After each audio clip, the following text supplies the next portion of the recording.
May nagtanong na ba sa inyo na ilan kayong magkakapatid? Alam ko, tinanong na kayo niyan sa school, ng mga kaibigan nyo, ng mga taong mga kakilala nyo, at higit sa lahat sa trabaho. Well, ano nga ba talaga ang English ng ilan kayong magkakapatid at pang ilan ka sa magkakapatid?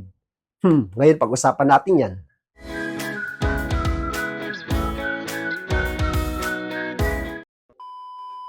What's good YouTube? Welcome back again to my YouTube channel. It's me again, Manuel Valenzuela.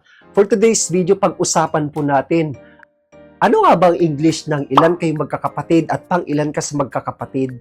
Matagal na pong debate ito. Yung mga tao hindi alam kung ano bang English niyan. Even sa interview. So ikaw, tinanong ka na ba? Alam mo ba? Pwes pag-usapan natin. So ano nga ba ang English ng ilan kayong magkakapatid at pang ilan ka sa magkakapatid? Sa wikang English, there's no such thing na kailangan po natin i-translate word by word.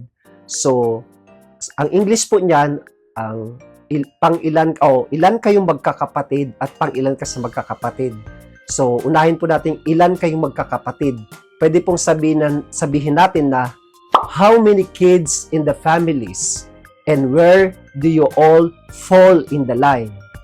Uulitin ko po, how many kids in the families and where do you all fall in the line?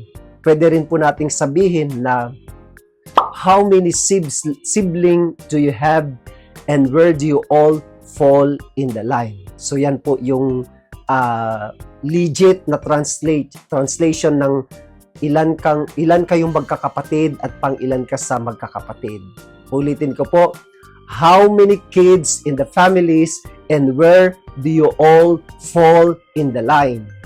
Yung pangalawa naman po, pwede rin po natin sabihin na how many sibling do you have and where do you all fall in the line?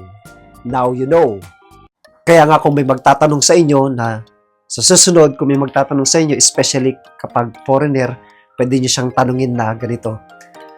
Hey bro, how many kids in the families and where do you all fall in line?